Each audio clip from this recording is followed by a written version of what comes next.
Hey everybody, Mike here with another edition of Making Sense of Transformers, a series where I talk about various topics within the Transformers universe that need a little extra analysis and explanation.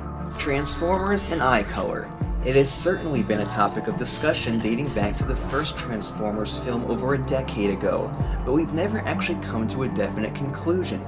Does it mean anything? Does a Transformer's eye color signify their faction? Their state of mind? Is it maybe just their favorite color? Well, let's find out. There's a lot more than meets the eye with you. Okay. Yeah. Dating back to Transformers 1 in 2007, the common consensus has been that Autobots have blue eyes while Decepticons have red eyes. And for the most part, this is very true, except for Frenzy. When we're first introduced to the deadly little guy, he is the only Decepticon in the first film who negates this pattern. Frenzy has blue eyes, most commonly associated with the good guy Autobots. Revenge of the Fallen, the second film in the franchise, actually doesn't complicate things much more.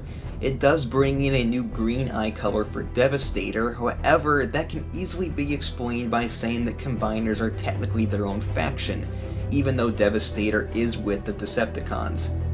Jetfire, a red-eyed Autobot, was once a Decepticon, so his eye color easily makes sense as well. And there's also Wheelie, who switches sides in the middle of the film and keeps his red eyes. I'm changing sides to a warrior goddess. Who's your little Autobot? Oh, you're cute. Name's Wheelie. Yeah, say my name. Demolisher, the giant Decepticon who balances on one wheel, has yellow eyes, which is odd. However, it still doesn't quite contradict the pattern, as he might have been with another faction before becoming a Decepticon.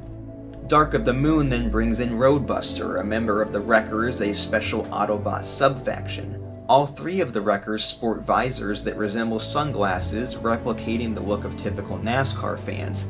However, while Wreckers Leadfoot and Topspin both have blue visors, Roadbusters are green. To be fair, however, we can assume that these visors are not their actual eyes and simply cover them, giving Roadbuster the ability to change the color if he chooses to, while his actual eyes are still blue, retaining the idea that Autobots are blue and the Decepticons are red. Things begin to get a little tricky for this theory in Age of Extinction and The Last Knight, though, with an onslaught of eye colors that just don't adhere to any specific rule. Grimlock has red eyes, just like the Decepticons. The mini Dinobots all have different colored eyes.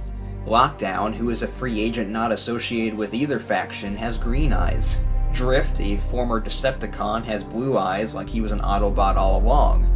Some of the Knights also have a yellowish-green color, while Dragonstorm, a combination of the Knights, has red eyes. Then finally we have Quintessa, the supposed creator, with purple eyes, who brainwashes Optimus Prime, leaving him with purple eyes as well. So at this point it seems completely random. There is no sense of consistency other than the fact red and blue are the most common with Decepticons and Autobots respectively. But while there is some inconsistency, we can still gather a few clues which at least tell us something about the Transformers' eye color. Now, with recent news that Bumblebee is considered to be a new storytelling universe, it seems like it will not be canon to the previous 5 Transformers films. However, since Bumblebee began as a prequel to the Michael Bay films and not too much was changed after reshoots, we can actually gain a better understanding of how the Transformers' optics function through the scenes that were meant to be a prequel. Remember back in Revenge of the Fallen, Jetfire told the humans that being a Decepticon was a choice. Transformers were not born as Autobots and Decepticons, they picked a side. There was once a point before the war when neither faction existed, so eye color identifying sides would be pointless. What we have seen from the various movies is how Transformers can change small details about themselves, such as Optimus changing the paint color of the truck he scanned in Age of Extinction, or Hot Rod and Jazz changing the way they speak. So it could very well be possible that Transformers can change their own eye color. And that's when Bumblebee comes in and makes this theory work.